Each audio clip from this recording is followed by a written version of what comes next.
wonderful. This is Thomas Russell, our organist, playing Widor's Toccata from his Fifth Symphony, and showpiece for all organists. I guess you were 12 when you first played it.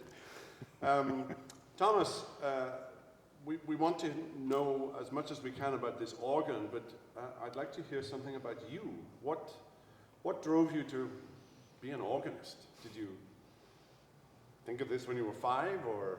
Well, I grew up playing piano and always heard the organ in church. I played the organ for the first time at a summer music camp when I was 12 and just loved it. I think partly because of all the sound I could make at it was something that drew me to it. Started taking lessons soon after. And where did you study? I did my undergrad here at Carolina with Bill Bates, and then I did a master's at Yale. Right, and then you went to another church initially, and then you were called here in my time, so it's 2013? 14? 16? I started January 1st, 2016. Wow. Yeah. So you have 35 years left. Something like that, yeah, and counting. So tell us about this organ. It's fairly new. The part I'm sitting at is fairly new, the console. It's a Cassavant organ. The company's in Montreal. And the organ itself, all the pipework and everything, was first built in 1980.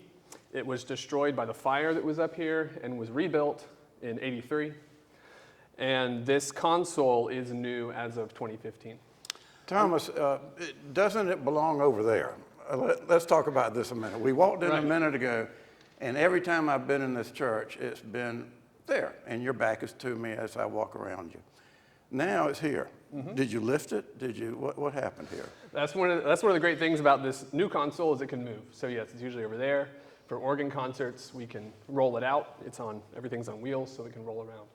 Very nice. Now the old console had like tubes.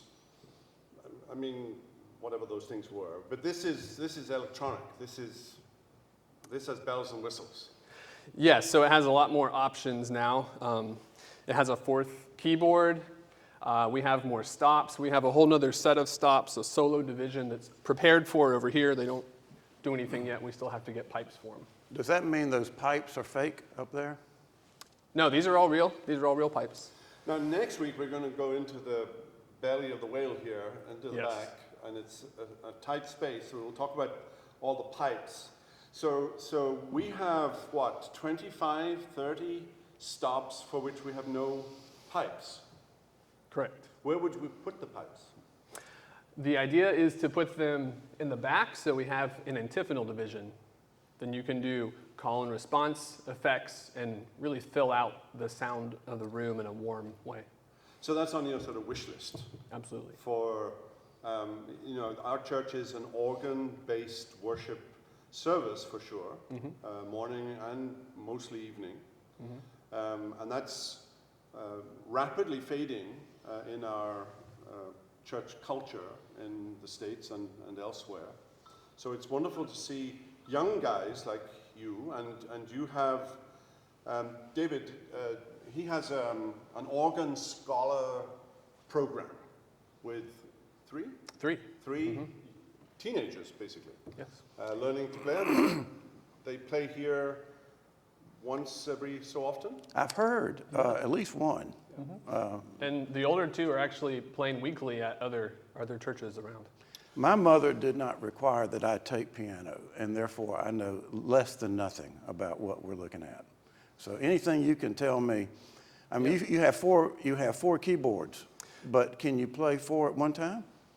Well, I can play at least 2 at one time. Actually, I can play all 4 at one time because you can link them together, so I can put different sounds on each one and play them all from one place. It's unbelievable. Something else you might not know, since the organ's usually over there and you can't see this side of it, is that I have a full keyboard for my feet, a pedal board, and then various controls. So I'm busy when I'm playing. Everything's busy.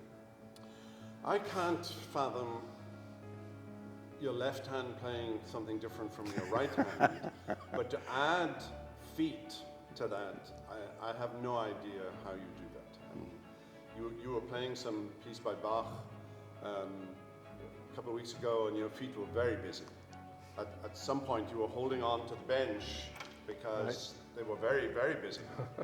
Now, maybe we should come back next week and do another video with you and talk about your shoes, because organ shoes are something very special. Yes. How about coming back next week? I'll be here.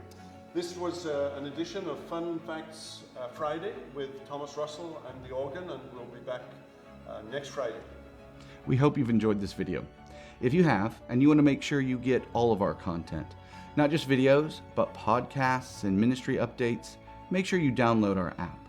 If you think you might have missed a video, click on our YouTube channel. A link should be down below. There you can see all of our videos, and if you want to make sure you don't miss anything in the future, hit subscribe.